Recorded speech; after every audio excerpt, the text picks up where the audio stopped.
Hi guys, and welcome back to Maltbox, the non-chill filtered whiskey blog. I'm Andy and I'm back here today with another whiskey video. A little bit different because I'm actually not drinking alcohol at the minute. I'm on a self-imposed month or so alcohol-free time. So what I thought I'd do, it's something I did about 2 years ago. It's something that a few people have done as well. I'm just going to give you a bit of an update on my collection. Full disclosure, this isn't all of it. Some of it's in storage in cupboards. I'm not going to dig through those boxes. Nightmare. And some of it's actually up at my in-laws' house as well. But it just gives you kind of an idea of what I've been buying over the last sort of 12 to 18 months, particularly over lockdown and the whole pandemic. I've probably bought more whiskey in that time than I've ever bought before. I wasn't travelling, wasn't commuting, had a bit of spare cash, so I thought, why not? Why not do it? The difficulty being that I did get on first name terms with every postal service driver in the region. DPD, DHL, we had DPD Chris, we had DHL Dave, we had Hermes. Well, we never got Hermes because they never turn up. So anyway guys, hope you enjoy. Just going to give you a few highlights of a couple of different bottles and yeah, see how it goes. Only me again. So what I've actually realised is that I actually had something still in a box. Now I've never done an unboxing video before because I'll be honest, I don't really see the point, and I don't really keep them in the box for that long. But these are a couple of bottles that arrived today, so I thought I would open these with you and show you what we've got. So we're starting this video here. Right. So, air sacs. I hate air sacs. Oh, and that's why. Right, well, first things first.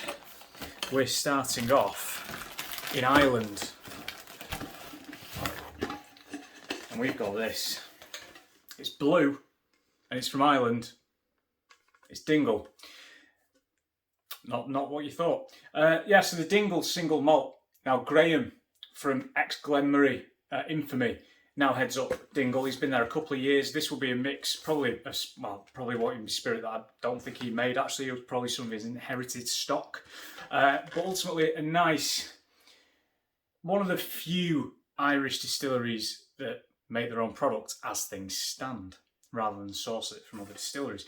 I have had a sample of this previously, which is why I went out and bought a full one. So, Dingle. Next up. Glen Scotia Victoriana. I've been meaning to pick a bottle of this up for a long time, but this is my first full bottle of it. I have had samples of it in the past, different batches. This one's 54.2%. It's supposed to, the reason for the phrase and the name Victoriana, it's supposed to mimic a more Victorian style of whiskey from the distillery back in the day, which is really cool. And finally,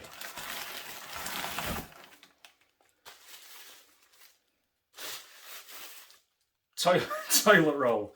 The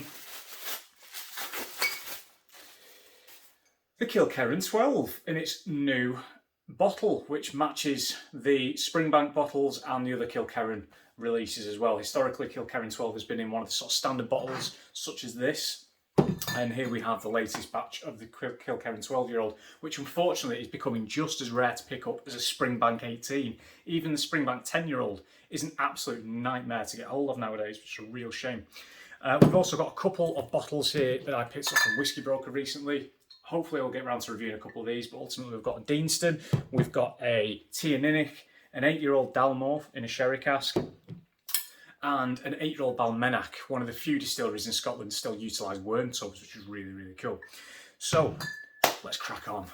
Right, so what I thought I would start doing is starting off with my English and World Whiskey shelf. Now, this has probably got a lot bigger since the last time I did one of these. In particular, my Bimber collection has exploded somewhat. We've got quite a few bottles there. We've got the Bimber Club PX exclusive, one of the Richard, batch 1 of ex-bourbon still. They're both open, by the way. Peated cask open.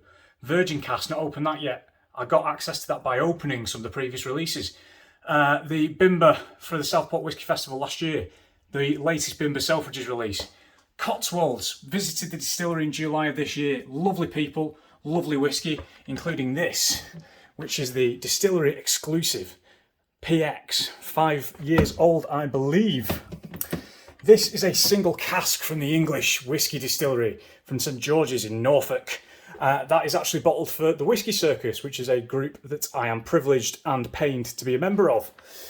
We've got the Lakes Whisky Makers Reserve Batch 3. We've then gone on to India from England. We're moving to warmer climes. We've got 2 bottles of Paul John Brilliance. We've got 2 bottles of Baines single grain whiskey and their fantastic 12-year-old that I've already reviewed. Andy Watts, fantastic product we have there. Now, zooming over back into Europe, we've got McMyra. So McMyra in Sweden, we've got Svens Rock, which is smoked, including the use of burning juniper twigs and stuff, which is great. Love this. McMyra Björksav, matured in Swedish birch wine casks. Wow. So we've got a couple of single cask McMyras here. Again, for the Whisky Circus, we are a bunch of absolute reprobates. The first batch, interesting story, got stolen from the bonded warehouse. So these are actually replacements from a different cask altogether. Thanks, thieves. We've then got bourbon. Here we are. So we've got 1792, really nice all-rounder, pretty affordable. Booker's, big hitter there. So that's from the Jim Beam Distillery. Nice, big, chewy, cherry spice. Colonel E.H. Taylor, not opened that yet because I've still got a couple of other bourbons on the go. Just about fits in the top. Eagle Rare, always on the shelf. Absolute bargainous for the price, distilled at Buffalo Trace. A whiskey broker, Heaven Hill, Sazerac. The Kentucky Long Branch from Matthew McConaughey. I can't do that accent at all. I do apologise, Matthew. Not that you'll be watching. Wild Turkey Rare Breed. Another one that I've not quite got round to opening yet. I will be doing a review of the Long Branch at some point. Imagine, all I say in the meantime, it's that whole thing about filtering through charcoal and bits. So ultimately, imagine, it's kind of reminding me of Jack Daniels a little bit, but I'll get onto that in the review. 24-year-old Anok, love it, absolutely love it. Did the review recently. Abed 10, can't argue with that. Now, here we are. So ultimately, I'm making you seasick. This is where Scotland starts. I've gone alphabetical. That's what we're doing. And we're on to Ardmore. A single cask Ardmore from the AD Rattray independent bottlers. Fantastic guys. So we've then got a 2011 Ardmore from Carnmore. Try saying that when you've had a few of those. Another Rattray bottling, this time a Balblair, a 9-year-old Balblair from a sherry cask. 50 quid. Bargainous. Absolute bargainous. Delighted to find this thing. I found this on, I want to say, was it Royal Mile Whiskies? Can't remember. But a couple of these bottles have perked up again. They've just come out of nowhere. I wonder if somebody found a box. This is a 10-year-old Balblair, bottled in 2015, 2016 for Gordon MacPhail's. I miss this range so much. This is when Gordon MacPhail was still affordable and well priced. Oh my God, I love this. A 7-year-old Balmenac. Again, Balmenac worm tub condensers. This was matured in port pipes. Or tawny port quarter cask finish. Lovely. Not opened this Balmenac yet either. This only came a couple of weeks back. Oh my days. Now this. I love this stuff.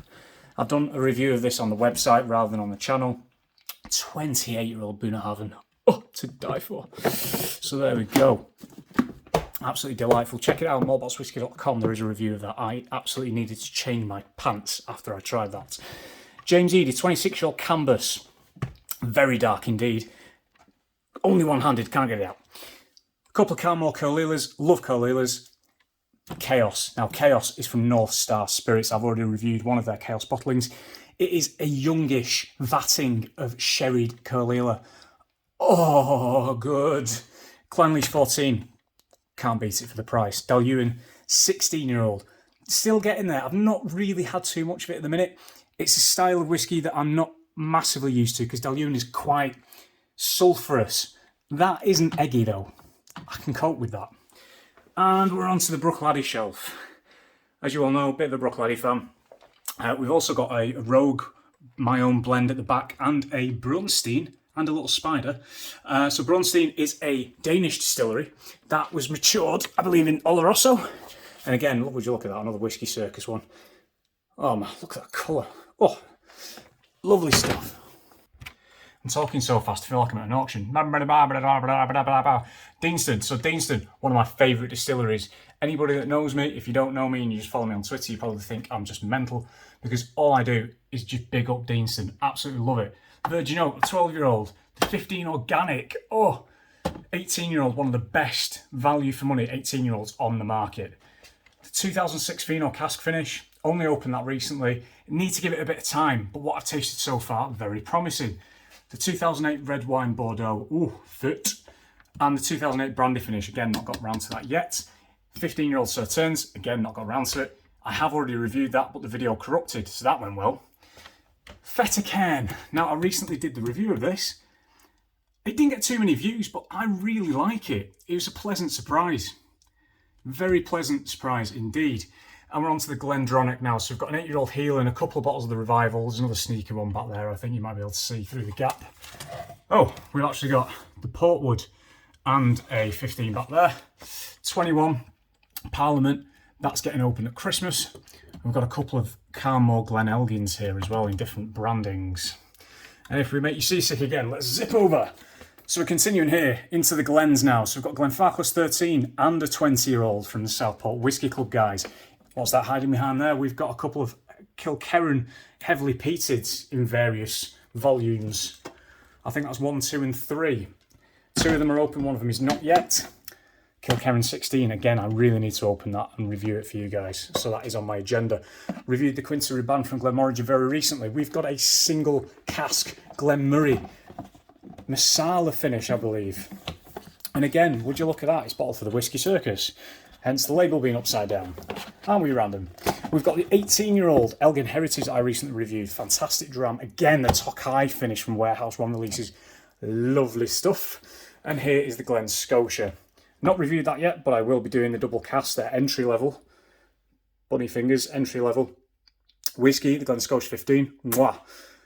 The 2008 Ruby Port. The 2003 rum finish peated. Oh my God, can we just appreciate the Tawny Port finish for a minute? And this year's release, which is the Bordeaux red wine cask, again, fantastic. This is my second bottle of this stuff, or third bottle maybe. Bargainous, again, 80 Rattray, an 18-year-old undisclosed Orkney whiskey, no guesses for which distillery. Leadjig 10, well, I reviewed that recently. 18-year-old, another one I'm going to be reviewing, as is this, the Leadjig Sinclair series finished in Rioja casks. And look at the colour on that. That is just madness. Absolute madness. As we zoom back down for more car sickness, we've got Lindor's. Reviewed that recently. Oh my God, this Loch Lomond from the Open in 2020. I only opened that recently because I finally got round to it. Fantastic, and I've gone through a lot of it in a very short period of time. The standard 12-year-old is there hiding at the back. This is a single cask bottled last year, just before the start of lockdown in February 2020. A port cask finish, lovely, lovely stuff. That's from the Whisky Shop. Again, that's one of those random MacPhail's collection bottles that popped up in the middle of nowhere. 2005 Pulteney. This still cost me retail price of around 36 quid, I want to say. Did you hear the doubt in my voice? Because I can't remember. Rassay, yes, I do have a couple of bottles of these. One of them is for a friend. Already reviewed it. Love what you guys are doing. Springbank 18, not this release, the previous release, because I've not got around to it yet. Springbank 15, we all know how good that is. Strathmill, oh, I've got a couple of Strathmills here. My whiskey soft spot is Strathmill. It's just so soft and inviting, honeyed, porridge, butter, oily, lovely, lovely, underrated Diageo distillate, including this 24-year-old from Whiskey Broker, and I assure you that stuff is phenomenal. On to Talisker, we've got the Port Ree, we've got the Talisker 10, again, just one I wanted to go back to re-explore. The Talisker 18, lovely, lovely dram. And if I've not already done a review of that, which I suspect I have, then I will be doing very soon. Tobermory 12, reviewed recently. Tomatin 2008 UK exclusive. I kind of keep forgetting about it because it's tucked away. Oh God, yeah, the corner of randomness. So we've got a North Star Supersonic Mach 4, but that's batch 1. We've got a 21-year-old Poidu. Poigi, I think it's pronounced, can't remember. Sorry, Gaelic speakers. And a Oak Cross from Compass Box that I bought from auction. They're all open. That's not yet. I'm so conscious I'm taking up too much of your lives. So here we go. So we've got my lineup of boutique whiskey company bottles. We've got the blend number 1, 26-year-old, the blend number 3, 21, the Campbeltown blend number 6, 24 years old. I believe that contains a couple of Campbeltown distilleries that shall remain nameless. We've got a 27-year-old Canvas. We've got this open, lovely Oloroso cask finished James E. Pepper rye. It's fantastic. Unfortunately, the cork broke, so thanks, Blantons. We've got a 24-year-old Speyside here, an unnamed one. Yes, won't say too much. We've got a Port Dundas, we've got a Corleala, we've got a 30-year-old North British grain, and a 31-year-old. I think this one is, which one's that? Strathclyde grain as well. Tucked at the back there, we've got Daft Mill, we've got the Lannister Game of Thrones God Season 8, just needs to get in the bin. Lagavulin. We have a Mannock Moor 12-year-old from Watt Whisky. Mark Watt, formerly of Cadenhead. This was finished in a brandy cask, interestingly. We've got a old, I think 1960s Italian import, William Lawson's blended Scotch whisky. I showed that on the auction episode I did. I also showed that on the auction episode I did, so check that out so I don't have to repeat myself. We've also got the Bracken from Lidl that I reviewed recently. We've got the Isla Tove S. Now this is Amazon's world whisky domination brand. So Tove S, an unnamed Isla distillery, 40%. It'll be chock full of colouring and it will have added colour and chill filtration. Oh, breathe. Right, so right, that's mead. So if we move you, we have the Signets, which I reviewed recently. We've got a 23-year-old Old Perth blend from the guys behind Carmore Morrison's, not the supermarket. We then have a 1999 Loch Lomond Open Carnoustie edition. But you know what? The one that I'm really excited to open is this. It's a Johnny Walker, but it's the 200-year anniversary Johnny Walker. And it is lovely. The branding's fantastic. 51% as well. That's just, honestly, the reviews of it are really, really good as well. Managed to get that on a really good deal from Jeff Bezos and Sons. Now onto the shelf of randomness. I'm doing my knees in doing this. We have a dusty and sadly forgotten about 18-year-old Highland Park. We have a 20-year-old Vega blended malt, again from North Star Spirits. Tucked behind there we've got the Devon 10-year-old, which is the new iteration of the Devon that I picked up at Tesco for 25 quid. Green Spot Irish Whiskey. This should be on the World Whisky shelf, but it won't fit.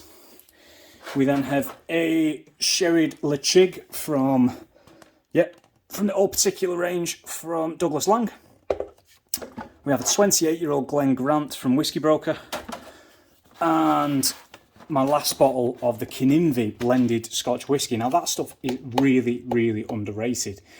So guys, I hope you enjoyed that little view into my current whisky collection. As I say, that isn't necessarily the extensive nature of what I've got, but ultimately they are the ones I'm going to be drinking very soon, very shortly, with a couple of others mixed in as well. As I've already said, I'm not going to get all the ones out of the boxes because that's just a faff. Also, don't worry about building a massive collection. This has taken me years, and then get into kind of a rolling thing of replacing one bottle with two, or you buy a special bottle, or you get gifted a special bottle for certain occasions. That's just kind of how these things grow. It's organic growth, dare I say it. God, I hate corporate speak.